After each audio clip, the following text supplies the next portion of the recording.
नमस्कार दोस्तों, मैं एन.के. ठाकुर आपके अपने YouTube चैनल आर्यन स्टडी 946 में आपका स्वागत करता हूं। दोस्तों, इस चैनल के माध्यम से हम NCERT चाहे UPSC और PCS से संबंधित हम चीज़ें पढ़ते हैं। लेकिन आज का जो टॉपिक है वो थोड़ा इससे हटके है।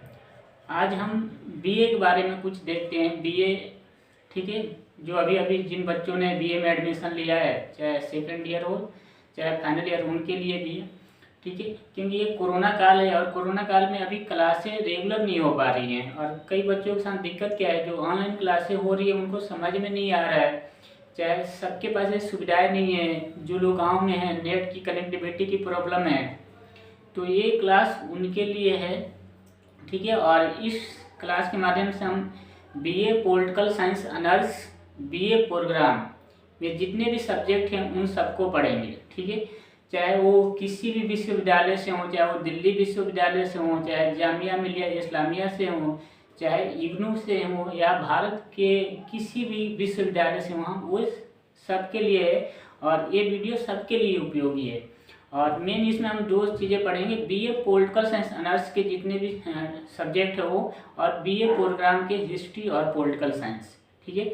और ये नियमित पढ़ेंगे और चैप्टर वाइज पढ़ेंगे, ठीक है। लेकिन अगर आप मेरे साथ ऐसा पढ़ना चाहते हैं और इसका फ़ायदा लेना चाहते हैं तो आपसे रिक्वेस्ट है कि आप इस चैनल को सब्सक्राइब करिए, ठीक है, और अधिक से अधिक बच्चों तक पहुँचाइए ताकि उनको भी इसका फ़ायदा हो सके, ठीक है। अगर आप पढ़ना चाहते हैं तो मुझे कमेंट करके आज बताएंगे, तभी मैं कल से बिल्कुल नियमित रूप से शुरू करूँगा। आज बेसिक चीज़ें बताऊँगा कि क्या पढ़ेंगे, हम कैसे पढ़ेंगे। तो अगर आपको इस चैनल का लाभ लेना है और आप बिल्कुल नियमित रूप से पढ़ना चाहते हैं, मैं तो एक तो पढ़ाऊँगा आपको बिल्कुल डिटेल्स में, उसके बाद लिखवाऊँगा भी, नोट्स भी आपको साथ साथ में लिखवाते जाऊँगा, बिल्कुल बोल के आराम से और लिखवाऊँगा। तो अगर आप इसका फ़ायदा लेना चाहते हैं तो आज मुझे बताइए ज़्यादा से ज़्यादा अधिक कि हम पढ़ें या ना पढ़ें, ठीक है। तो निश्चित रूप से आपको इसका बहुत ज़्यादा फायदा होगा, ठीक है। तो चलिए थोड़ा शुरू करते हैं, देखते हैं कि राजनीति क्या है। पहले हम पॉलिटिकल साइंस शुरू करते हैं, जिसका नाम है राजनीति सिद्धांत। सब्जेक्ट का है इंट्रोडक्शन टू पॉलिटिकल थ्योरी, ठीक है। पॉलिटिकल थ्योरी क्या है, राजनीति जो सिद्धांत की सब्जेक्ट है उससे शुरू करेंगे, ठीक है। और धीरे धीरे जितने भी आपके सब्जेक्ट्स है, चाहे वो कॉन्स्टिट्यूशन है चाहे हिस्ट्री है, सब एक एक करके पढ़ेंगे। तो आज हम देखते हैं कि राजनीति क्या है, ठीक है। और राजनीति क्या है इसको बहुत आसानी से हम समझेंगे, बिल्कुल रटने वाली बात नहीं, इतना अच्छे से बताऊंगा मैं कि आपको हमेशा के लिए याद रहेगा और रटने की जरूरत नहीं पड़ेगी, ठीक है। बस ये है कि अपना एक नोट्स बना लेना कि जब भी आपको जरूरत पड़े तो उसे खोल के देख के और आप एग्जाम दे सको, ठीक है। तो हम बहुत ईजी तरीके से पढ़ेंगे। तो देखते हैं राजनीति क्या है, ठीक है। तो जैसा कि हमें पता है, किसी मतलब मोस्टली जो सब्जेक्ट है चाहे साइंस हो से, इस पर सबसे पहले यूनान के लोगों ने, ठीक है, यूनान के लोगों ने चर्चा किया था। और राजनीति की शुरुआत तो यूनान से हुई थी, ठीक है। यूनान चाहे ग्रीक चाहे ग्रीस, ये तीनों एक ही नाम है। यूनान, ग्रीक या ग्रीस, ये तीनों एक ही नाम है और यहीं से राजनीति की शुरुआत हुई थी।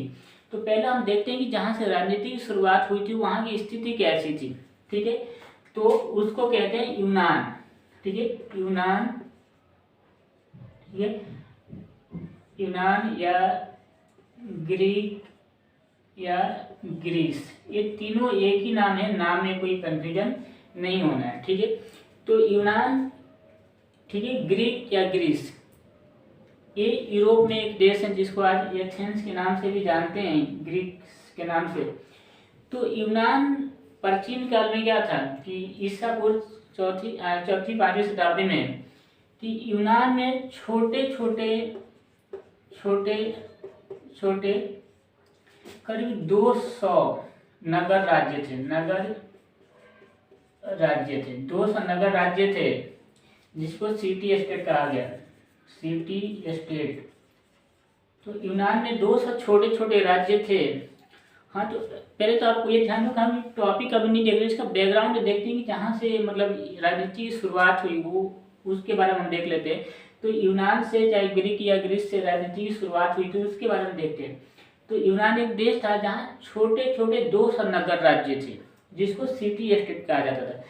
तो ये 200 नगर राज्य क्या, जैसे आज क्या होते हैं, राज्य होते हैं, स्टेट होता है, लेकिन स्टेट बड़े होते हैं। लेकिन उसमें क्या होता है, जैसे आज शहर नहीं होते, नगर होते हैं, शहर सिटी, उस टाइप से छोटे छोटे उनके राज्य थे। और कितने थे? 200। और उन 200 राज्यों में एक एथेंस, ठीक है, एथेंस, और दूसरा स्पार्टा। एथेंस और स्पार्टा, इन 200 नगर राज्यों में एथेंस और स्पार्टा बहुत मजबूत राज्य थे। और एथेंस की विशेषता थी कि इसमें पढ़े लिखे लोगों की संख्या ज़्यादा थी, और स्पार्टा सैनिक रूप से मजबूत था।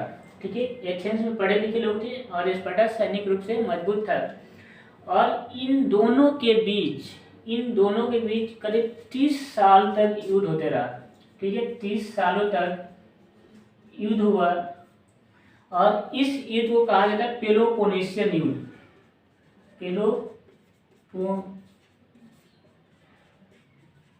पेलोपोनेशियन युद्ध कहा जाता है इसको। ठीक है, तो इस युद्ध को पेलोपोनेशियन युद्ध कहा जाता है, जो यूनान के जो 200 नगर राज्य थे उनमें से 2, एथेंस और स्पार्टा, 2 बहुत मजबूत थे, आपस में दोनों लड़ते रहते थे। और 30 सालों तक दोनों के बीच युद्ध हुआ, और इसी युद्ध को पेलोपोनेशियन युद्ध कहा जाता है। तो इस युद्ध में होता क्या था कि एथेंस हमेशा हार जाता था और स्पार्टा हमेशा जीत जाता था। तो एथेंस हार जाता था, जिसके हारने के कारण क्या थे, और एथेंस के ही कुछ विद्वान लोग थे, उन विद्वानों का मैं नाम लिख देता हूँ जो हमें पढ़ना है अभी। ठीक है,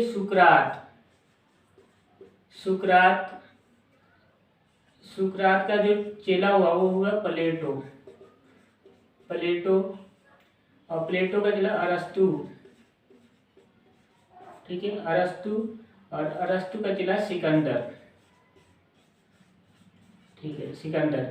ये 4 लोग जुड़े हुए। सुकरात सबसे पहले था, सुकरात का चला हुआ प्लेटो का चला अरस्तु का चला सिकंदर, जिसको सिकंदर महान या अलेक्जेंडर द ग्रेट कहते हैं, ये था। तो ये सारे एथेंस के विद्वान थे। तो सुकरात उस समय था जब ये युद्ध हो रहा था, तो सुकरात ने सोचना शुरू किया कि आखिर क्या कारण है कि हमेशा स्पार्टा जीत जाता है, एथेंस हार जाता है। तो सुकरात ने कारणों को जानना चाहा और इसके लिए उसने रिसर्च शुरू किया। तो रिसर्च करने के बाद पता चला कि एथेंस में क्या था, चाहे इन सभी राज्यों में एक लोकतांत्रिक पद्धति थी, मतलब प्रजातंत्र जैसी व्यवस्था थी। लेकिन उस प्रजातंत्र में क्या था कि वोटिंग नहीं कर रहा है, वोटिंग जैसे आज हम वोट देते हैं उस टाइप से नहीं था, वो लॉटरी सिस्टम था। मतलब लॉटरी की चलो पर्चा निकाला जिसके नाम से, और जिसका नाम आ गया वो राजा बन जाता था। तो भी एक लोकतंत्र का एक तरीका ही था, प्रजातंत्र का एक तरीका था। तो एथेंस में उसी के माध्यम से चुनाव कराए जाते थे। ठीक है, और चूंकि लॉटरी सिस्टम पे था तो किसी का भी नाम आ जाता था। तो अगर एक मूर्ख का भी नाम आ गया तो भी वो राजा बनेगा, और एक विद्वान का आ गया तो भी वो राजा बनेगा। तो सुकरात ने कहा कि इस प्रजातंत्र में क्या है, सिस्टम ऐसा लॉटरी सिस्टम, एक मूर्ख भी राजा बन जाता है। और जब एक मूर्ख राजा बनेगा तो उस राज्य का संचालन कैसे करेगा? ठीक है, और वो संचालन सही से नहीं कर पाएगा तो राज्य जीतेगा कैसे? तो सुकरात ने माना कि जो ये प्रजातांत्रिक व्यवस्था है, इस लॉटरी सिस्टम वाला, उसी के कारण क्या है, महाराजा सही नहीं बन पाता है। राजा जब सही नहीं बन पाता है तो राज्य का संचालन सही से नहीं हो पाता है, सैनिकों का संचालन नहीं कर पाता है, और इसी कारण ये हार जाता है। लेकिन स्पार्टा में थोड़ी शासन व्यवस्था अलग थी, उनका अच्छा था, सैनिक मजबूत थे, राजा भी अच्छे होते थे, इसलिए वो बार बार जीत जाते थे। तो इस कारण चूंकि सुकरात ने राज्य के ऊपर सवाल उठाया था, राजा के ऊपर सवाल उठाया था, तो उस समय क्या था, राजा के ऊपर सवाल उठाना ही बड़ी बात होती थी और राजा किसी को छोड़ते नहीं थे।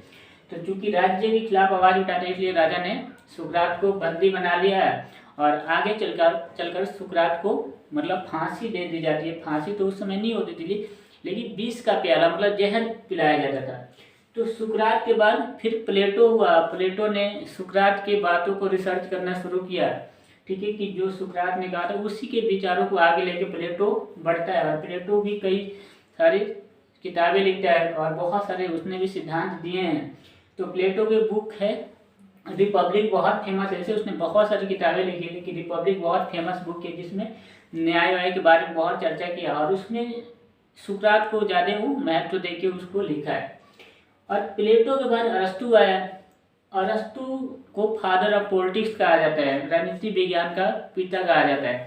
तो आखिर अरस्तु को क्यों कहा जाता है, प्लेटो और सुकरात को क्यों नहीं कहा जाता है, हम इसी में पढ़ेंगे राजनीति में।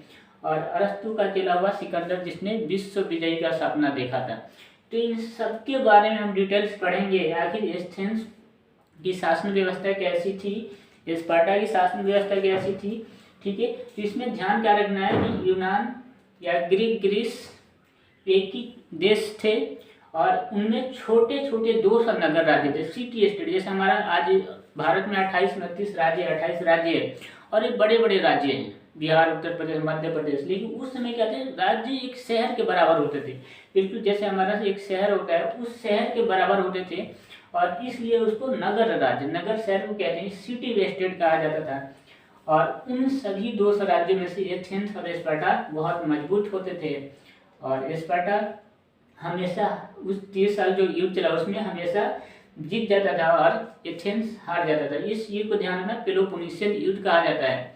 और जैसे कि मैं एक और बात बता देता हूँ कि हिस्ट्री का जो पिता है उनको हेरोडोटस को कहा जाता है। हिस्ट्री के जो पिता हैं, इतिहास के पिता, हेरोडोटस को कहा जाता है। और हेरोडोटस ने मतलब जो अपनी किताब लिखी हिस्टोरिका, वो इसी युद्ध पे लिखी है, पेलोपोनेशियन युद्ध के बारे में उन्होंने एक किताब लिखी थी जिसका नाम है हिस्टोरिका, ठीक है। और उस किताब का जो विषय वस्तु है पेलोपोनेशियन युद्ध को लिया, इसलिए उनको हिस्ट्री का पिता कहा गया, ठीक है। तो ये नगर राज्य, ठीक है, इसको इतना ध्यान रखना है।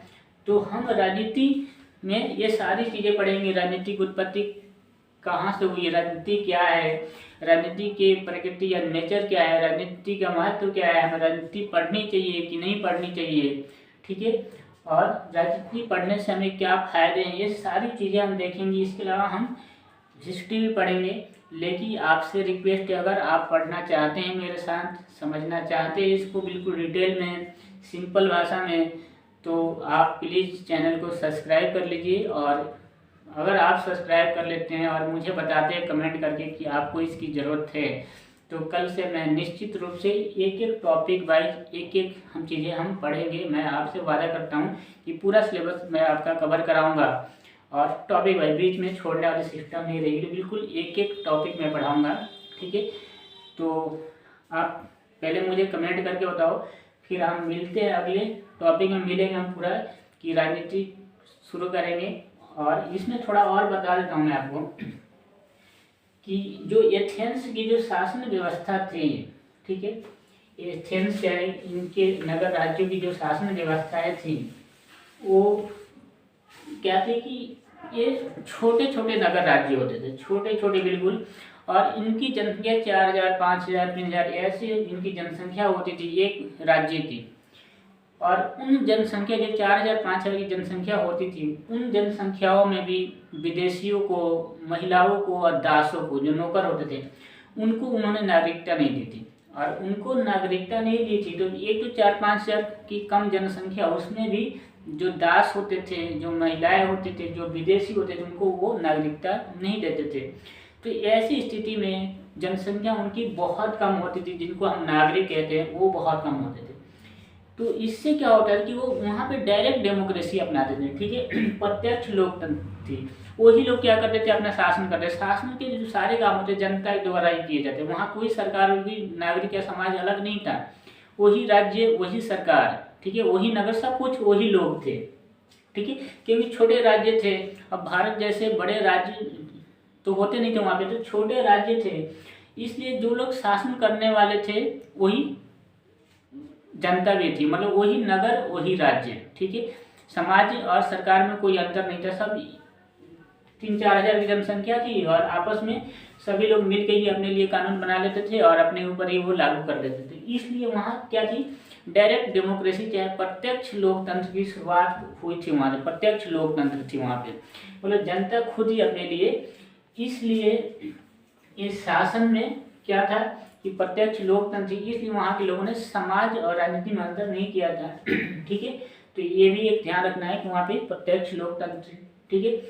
तो हम मिलते हैं अगले वीडियो में, ठीक है, कल से शुरू करेंगे। लेकिन आपसे रिक्वेस्ट एक बार फिर कह रहा हूँ कि अगर आप मेरे साथ पढ़ना चाहते हैं तो प्लीज़ प्लीज़ प्लीज़ और इसको ज़्यादा से ज़्यादा सब्सक्राइब करिए, चैनल को लाइक करिए और दोस्तों तक पहुंचाइए इसको, ठीक है, ताकि उनको भी फ़ायदा हो सके। तो मिलते हैं कल, तब तक के लिए धन्यवाद, अपना ख्याल रखिए, ठीक है, चलिए।